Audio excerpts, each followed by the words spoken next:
आर्या श्रीमती दुलारी Singh college के YouTube channel पर आप सबका स्वागत है। मैं आपको DLED BTC सेकेंड सेमेस्टर में विज्ञान विषय में जीव विज्ञान पढ़ाऊंगा। आज हम पाठ 8 पढ़ेंगे। पाठ का शीर्षक है भोजन, स्वास्थ्य एवं रोग। तो पिछले वीडियो में हम आपको रोग के बारे में बताए थे और कुछ संक्रामक रोग के बारे में, जिसमें बड़ी माता और छोटी माता के बारे में बताए थे। तो आज हम इसके आगे जो है कुछ और संक्रामक रोगों के बारे में बताएंगे। तो चलिए शुरू करते हैं। आप सभी को शुरू करते हैं। आज का टॉपिक है पहला खसरा। आप सभी को इस लेक्चर में पढ़ाए गए पाठ का नोट्स तैयार करना है। तो चलिए शुरू करते हैं। तो है खसरा यानी मीसल्स। खसरा है क्या? तो खसरा तो एक संक्रामक रोग है। तो यह बच्चों में होने वाला संक्रामक रोग है, क्योंकि बच्चों में यह जो होते हैं अधिक होते हैं।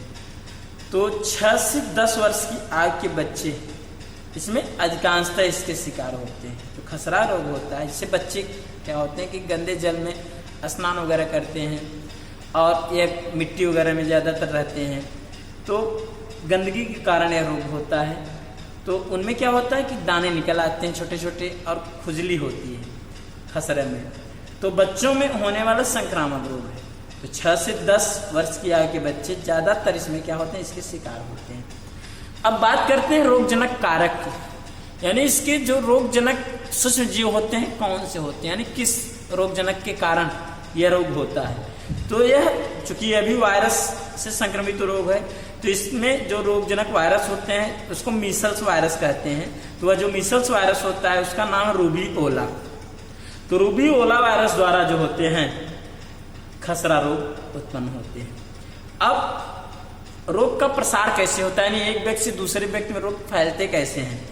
तो रोग का प्रसार सीधे रोगी व्यक्ति के संपर्क से, यानी कहने में कि एक व्यक्ति से दूसरे व्यक्ति में छूत का भी रोग है खसरा, छुआछूत से भी होता है। तो रोगी का प्रसार सीधे यानी डायरेक्ट जो होते हैं रोगी व्यक्ति के संपर्क से होता है। इसके अतिरिक्त जो श्वसन द्वारा उत्पन्न जो बिंदु कण होते हैं उनके भी संक्रमण से हो जाता है, और रोगी व्यक्ति के संक्रामी पदार्थों से भी होता है। यानी जो रोगी व्यक्ति होते हैं उसके जो संक्रामी पदार्थ होते हैं तो उनके भी उपयोग से या उनके संपर्क में आने से भी रोग हो जाते हैं। इसका उद्भवन काल कितना होता है, यानी कहने में जिसे मान संक्रमण हो गया, मान एक से व्यक्ति दूसरे व्यक्ति में वायरस पहुंच गए। अब वह वायरस का उद्भव यानी कहने पहले वायरस प्रचुरोद्भवन करते हैं, अपनी संख्या बढ़ाते हैं, बढ़ाने के बाद क्या करते हैं तब जाकर के रोग उत्पन्न करते हैं। तब यानी कहने में इसका जो वायरस का प्रचुरोद्भवन होने जब हो जाता है, यानी रोग कब उत्पन्न होता है, तो लगभग 10 से 14 दिन, यानी लगभग जिससे मान लीजिए वायरस संक्रमण हो गया व्यक्ति के अंदर, तो लगभग 10 से 14 दिन में जो होते हैं रोग दिखाई देने लगते हैं, यानी रोग उत्पन्न हो जाते हैं, रोग के लक्षण प्रदर्शित होने लगते हैं। संक्रामक अवधि, यानी इस रोग के जो संक्रमण का अवधि होता है, जो संक्रमण का काल होता है, कितने दिनों तक होता है। तो दाने निकलने के 4 दिन पहले से 5 दिन बाद तक, यानी जो संक्रामक अवधि होती है खसरा की, तो दाना निकलने के 4 दिन पहले से ही और 5 दिनों बाद तक इसकी संक्रामक होती है, यानी रोग का संक्रमण व्यक्ति के अंदर होता है। अब इस रोग के लक्षण की बात करते हैं, रोग में क्या क्या लक्षण प्रदर्शित होते हैं। तो प्रारंभ में जुकाम, जो सर्दी जुकाम जो करते हैं, जुकाम कोल्ड होता है, सिर दर्द, खांसी और हल्का ज्वर होता है। तो प्रारंभ में तो यह रोग के लक्षण होते हैं कि बच्चे में जुकाम हो जाते हैं, सिर दर्द होते हैं, खांसी और हल्का ज्वर, ये रोग के लक्षण प्रकट होते हैं। तो 2 दिन बाद क्या होता है, ज्वर की तीव्रता 103 डिग्री फ़ारेनहाइट तक हो जाती है। तो ज्वर तो रहता है, लेकिन 2 दिन बाद क्या होता है, ज्वर जो होते हैं और तीव्र हो जाते हैं, और ज्वर 103 डिग्री फ़ारेनहाइट तक पहुंच जाते हैं, और नाक तथा आंखों से भी पानी निकलने लगता है। तो खसरा में होता क्या है, प्रारंभ में तो जुकाम, सिर दर्द, खांसी और हल्का ज्वर होता है। फिर 2 दिन बाद क्या होता है, ज्वर बढ़ जाते हैं, 103 डिग्री फ़ारेनहाइट तक पहुंच जाता है और नाक और आंखों से भी पानी निकलने लगते हैं। फिर आगे क्या होता है, तो ज्वर के चौथे दिन तक, अब फिर हमने आपको 2 दिन बाद की बात बताया, नहीं 3 दिन तक क्लियर हो गया। अब चौथे दिन तक मुंह के भीतरी भाग, चेहरा और कान के पीछे दाने निकल आते हैं। तो चौथे दिन के तक क्या होता है कि मुंह के जो भीतरी भाग होते हैं खसरे में, उसमें भी भीतरी भाग में, चेहरा पर भी, कान के पीछे। अच्छा होता क्या है कि अंगुलियों के यानी जो पोर होते हैं उसके बीचों में, बीच में भी जो अंगुलियों के होते हैं वहाँ भी दाने निकल आते हैं। तो अब धीरे धीरे क्या होते हैं, दाने सारे शरीर में फैल जाएंगे। यह दाने जो होते हैं फिर पूरे शरीर में फैल जाते हैं। 1-2 दिन तक यह दाने तीव्रता पर रहते हैं, यानी 1-2 दिन तक तो दाने तेजी से निकलते हैं, फिर क्या होते हैं, फिर सूखने लगते हैं। और चूंकि उसी दाने में जहां जहां दाने निकले रहते हैं उसी में खुजली होती है और पानी भर जाते हैं। तो 8 से 9-10 दिन में लगभग सभी दाने क्या होते हैं, सूख जाते हैं और फिर क्या होते हैं, त्वचा से क्या होते हैं, झड़ने लगती है। सभी दाने सूखकर वो जो त्वचा होती है वो सूखकर झड़ने लगती है। जो दाने त्वचा होती है 8 से 9-10 दिन में लगभग सभी दाने सूख करके त्वचा जो होती है झड़ने लगती है। अब इसके रोग से बचाव कैसे करेंगे, खसरा न होने पाए, इसका बचाव कैसे किए। अगर रोग का संदेह है तो संदेही व्यक्ति को तुरंत अलग करें। यानी मान लीजिए कि अगर किसी व्यक्ति के अंदर रोग का संदेह मात्र भी हो रहा है कि इस व्यक्ति के अंदर खसरा रोग है, तो उस व्यक्ति को तुरंत अलग कर देना चाहिए और लगभग 7 दिनों तक रोगी को सभी से अलग रखना चाहिए। और 7 दिन तक क्या करना चाहिए, रोगी को सभी से अलग कर देना चाहिए।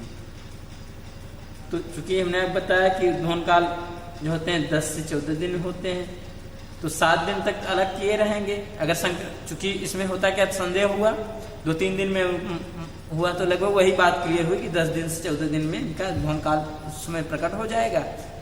तो फिर इसके बाद क्या करना चाहिए, स्वास्थ्य अधिकारी को बताना चाहिए। तो रोगी के श्वसन मार्ग से निकलने वाले सभी पदार्थों को जलाकर नष्ट कर देना चाहिए। तो रोगी के जो श्वसन मार्ग से निकलने वाले जितने भी पदार्थ हैं, यानी नाक से या जो भी मुंह से कफ वगैरह भी निकले, उन सबको भी क्या कर देना चाहिए, जलाकर नष्ट कर देना चाहिए। रोग ठीक होने पर रोगी के सभी सामान को अच्छी तरह विसंक्रमित करने देना चाहिए। यानी अगर मान लीजिए रोगी व्यक्ति है, उसका रोग ठीक भी हो गया, तो जो भी उसके सामान है उसको विसंक्रमित कर देना चाहिए। तो रोग की अवस्था में रोगी की उचित देखभाल करनी चाहिए। जैसे मान लीजिए व्यक्ति रोग की अवस्था में है तो उसकी क्या होनी चाहिए, उचित देखभाल करनी चाहिए। क्योंकि इस रोग में जुकाम तीव्रता से होता है, यानी नाक से पानी काफी निकलता है।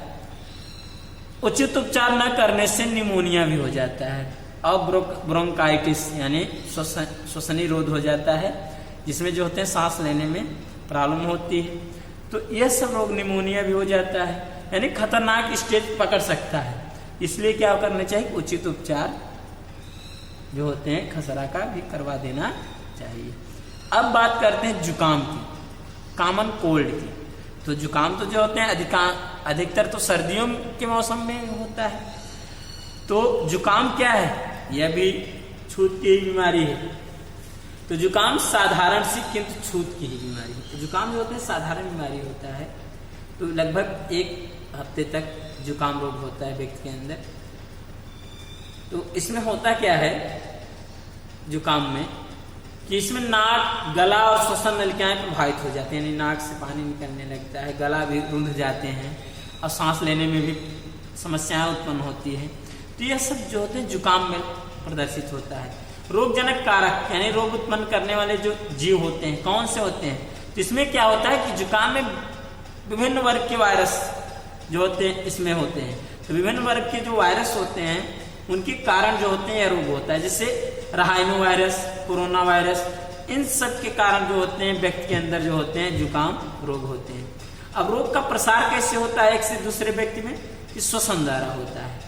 तो श्वसन मार्ग द्वारा जो होते हैं, यानी श्वसन मार्ग से जो निकलने वाले बिंदु कण होते हैं उनसे एक व्यक्ति से दूसरे व्यक्ति में इस रोग का प्रसार होता है। इसका उद्भवन काल कितना होता है, तो 12 से 72 घंटे, यानी कहने मीन्स अगर व्यक्ति के अंदर, किसी स्वस्थ व्यक्ति के अंदर इसके बिंदु पहुंचे, उस बिंदु में उपस्थित जो वायरस है व्यक्ति के शरीर के अंदर आए या श्वसन मार्ग प्रभावित हुआ, तो 12 से 72 घंटे में जुकाम के लक्षण प्रकट होते हैं। तो अधिकांश 24 घंटे में, यानी ज्यादातर के जो होते हैं 24 घंटे में हो जाते हैं, यानी ज्यादातर जो होते हैं लक्षण 24 घंटे में दिखाई देते हैं, लेकिन 12 से 72 घंटे में इसका उद्भवन काल होता है। अब बात करते हैं इसके संक्रमण काल की, यानी रोग के जो संक्रमण की अवधि होती है कितने दिनों तक होती है खसरा की, सारी जुकाम की। तो जुकाम की जो रोग की संक्रमण की अवधि होती है वह लक्षण उत्पत्ति के 24 घंटे पूर्व से 4 या 5 दिन तक, यानी जो लक्षण उत्पत्ति के 24 घंटे, चूंकि हमने आपको पहले बता दिया कि लगभग 1 सप्ताह तक यह रोग होता है जुकाम। तो वही बात हो रही है कि लक्षण उत्पत्ति के 24 घंटे पहले से 4 या 5 दिन तक जो होते हैं जुकाम का संक्रमण अवधि होता है। अब रोग के लक्षण में होता क्या है, रोग जिसे मान लीजिए व्यक्ति के अंदर रोग हुआ तो क्या लक्षण प्रदर्शित होते हैं कि आप समझ जाएंगे कि इनको जुकाम हुआ है। तो प्रारंभ में नाक व गले के आंतरिक भाग में हल्की खराशे व सिर दर्द रहता है। तो होता क्या है कि जो नाक होती है और गले के जो भीतरी भाग होती है उसमें खराशे आ जाती हैं, यानी कुछ ऐसा लगेगा कि इसे चुभ रही है। फिर सिर दर्द ही रहता है। दूसरी पॉइंट क्या होती है कि नाक व आंखों से पानी आने लगता है। तो नाक और आंख से भी क्या होते हैं, पानी गिरने लगते हैं नाक। और तीसरी बात क्या होती है कि 1-2 दिन बाद गले में दर्द, बोलने व निगलने में कठिनाई हो सकती है। तो जुकाम में क्या होता है कि हमने आप बताया कि गला भी रुक जाता है, तो बोलने में भी और निगलने, भोजन निगलने में भी कठिनाई हो सकती है। हल्का ज्वर भी रहता है। तीसरे या चौथे दिन रोग की तीव्रता कम हो जाती है। तो तीसरे या चौथे दिन जो होते हैं जुकाम की जो रोग की तीव्रता होती है कम हो जाती है और रोग जो होते हैं ठीक होने लगते हैं।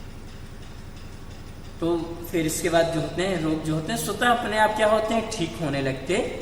रोग से बचाव के लिए क्या करेंगे, तो रोग की शुरुआत होने पर ही गर्म पानी व नमक से गरारे करने चाहिए। अगर मान लीजिए रोग की जो प्रारंभिक स्टेज है उस समय क्या करने चाहिए कि गर्म व नमक पानी से जो होते हैं गरारे करनी चाहिए और थ्रोट पेंट लगानी चाहिए।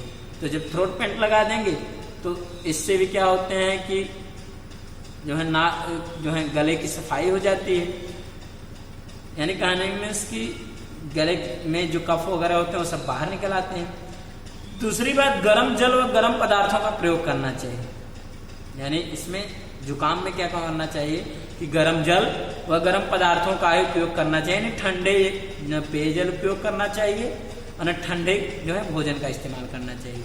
सर्दी के मौसम में ठंड से बचाव रखना चाहिए। अगर मान लीजिए ठंड लग गई और भी जो जुकाम हो जाते हैं, इसलिए क्या करना चाहिए, ठंडी के मौसम में जो है ठंड से बचाव रखनी चाहिए, क्योंकि हमने आपको बताया कि ठंडी के मौसम में ज्यादातर यह रोग होता है। नाक व गले से निकले तरल स्रावों को कागज या कपड़े में लेकर जला देना चाहिए। तो इससे जो होते हैं दूसरे व्यक्ति भी होते हैं संक्रमित न हो पाए। खांसते, बोलते या छींकते समय रुमाल का प्रयोग करना चाहिए। अगर आप खांस रहे हैं, बोल रहे हैं या छींक रहे हैं, उसमें क्या करना चाहिए कि रुमाल का उपयोग करना चाहिए। नाक या मुंह के पास ले जाकर के रुमाल का उपयोग करना चाहिए खांसते, बोलते, छींकते समय। रोगी के व्यक्ति के रुमाल व तौलिए अलग रखने चाहिए। जो रोगी व्यक्ति हैं उसका तौलिया और रुमाल अलग होना चाहिए, यानी स्वस्थ व्यक्ति जो होते हैं उसके तौलिया और रुमाल को न इस्तेमाल करें। वैसे भी होना चाहिए कि सभी के रुमाल और तौलिए अलग ही होने चाहिए। तो जुकाम ठीक होने पर रुमाल या तौलिए आदि को उबाल कर भी संक्रमित, यानी कहने में जुकाम अगर ठीक हो गया है रोगी व्यक्ति का तो उसके रुमाल और तौलिए को जल में उबाल करके फिर भी संक्रमित कर देना चाहिए। और लास्ट पॉइंट है कि जुकाम की अवस्था में ठंडी वस्तुओं और धूम्रपान से परहेज रखना चाहिए, क्योंकि धूम्रपान करेंगे तो खांसी काफी आती है जुकाम में, और ठंडी वस्तुओं का उपयोग करेंगे तो और इसमें फीवर जो होते हैं बढ़ जाएंगे और नाक से और ज्यादा पानी निकलने लगेगा, यानी कहने में इस कंडीशन और खराब हो जाती है। तो आगे है अगला संक्रामक रोग है तो अगला है कर्णफेर या मम्स।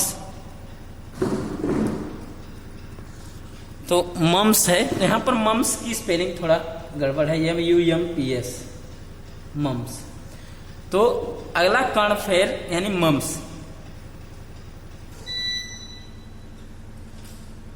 यह जो मम्स होता है यह वायरस से उत्पन्न संक्रामक रोग होता है, यानी विषाणुओं से उत्पन्न की जो होते हैं यह संक्रामक रोग होते हैं।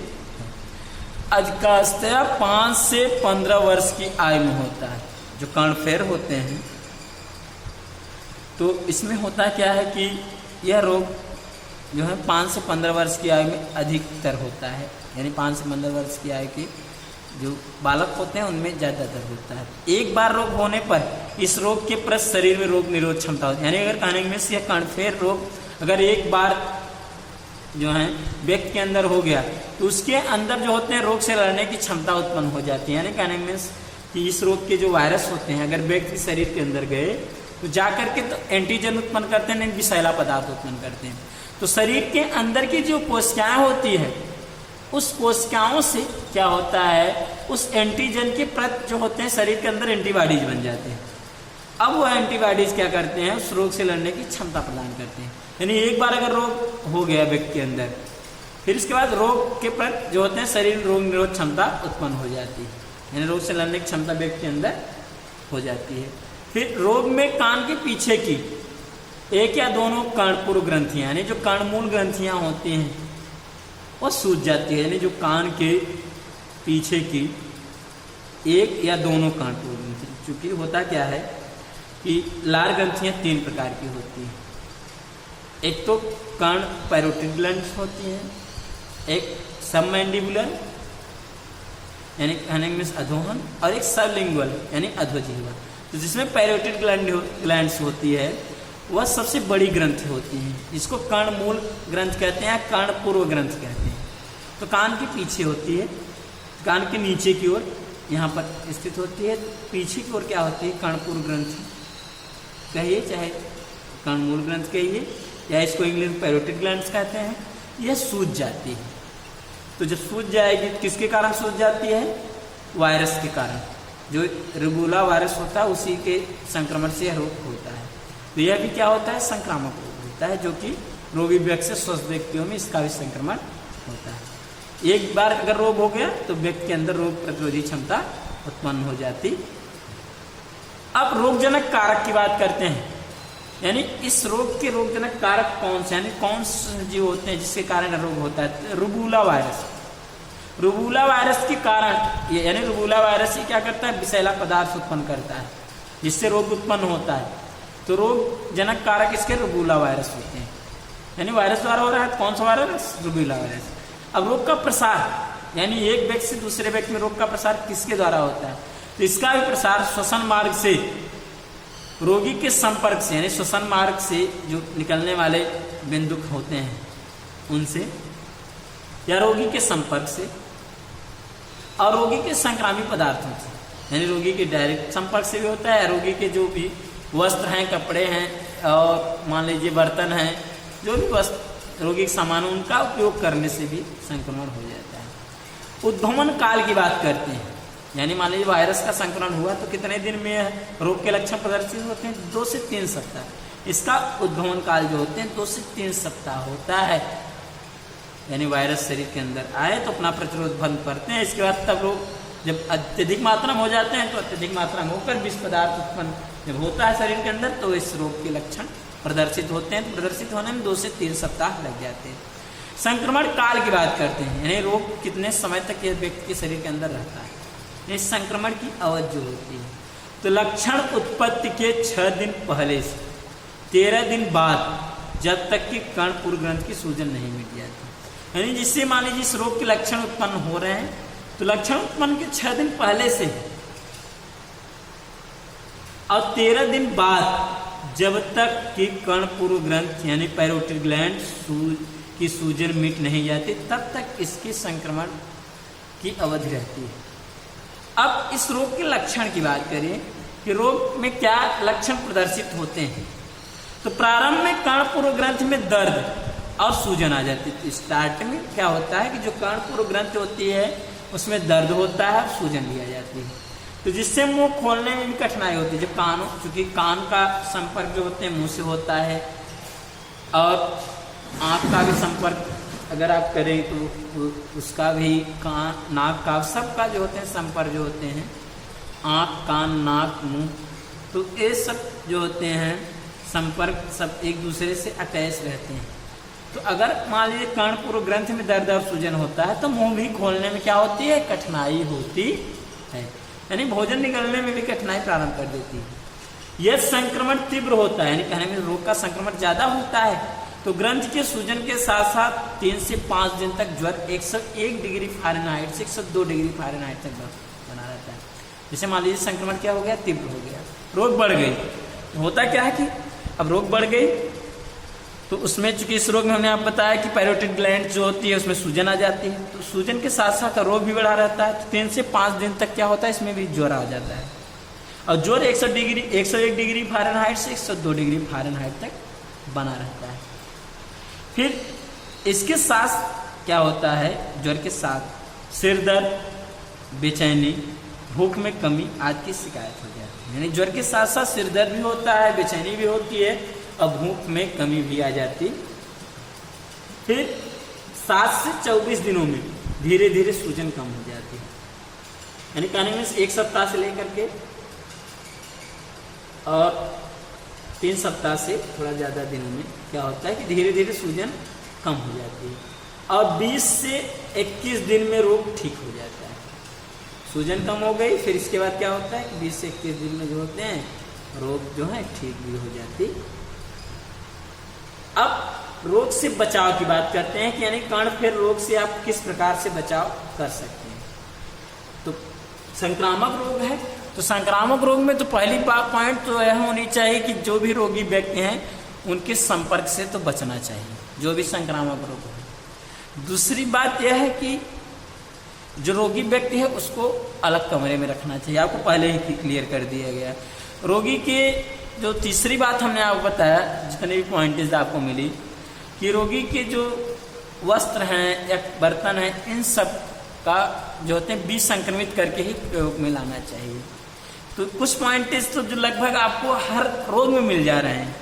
तो जैसे यहाँ पर भी रोग से बचाव की बात करते हैं, तो रोगी व्यक्ति को रोग की प्रारंभिक अवस्था से ही तब तक अन्य व्यक्तियों से अलग रखना चाहिए जब तक कि ग्रंथियों की सूजन न मिले। यानी कहने में से रोगी व्यक्ति जो हैं उसको तब तक किसी दूसरे स्वस्थ व्यक्ति के संपर्क में नहीं आनी चाहिए जब तक कि उसका जो होते हैं उसमें जो सूजन उत्पन्न हो रही है वो पूरी तरीके से ठीक न हो जाए।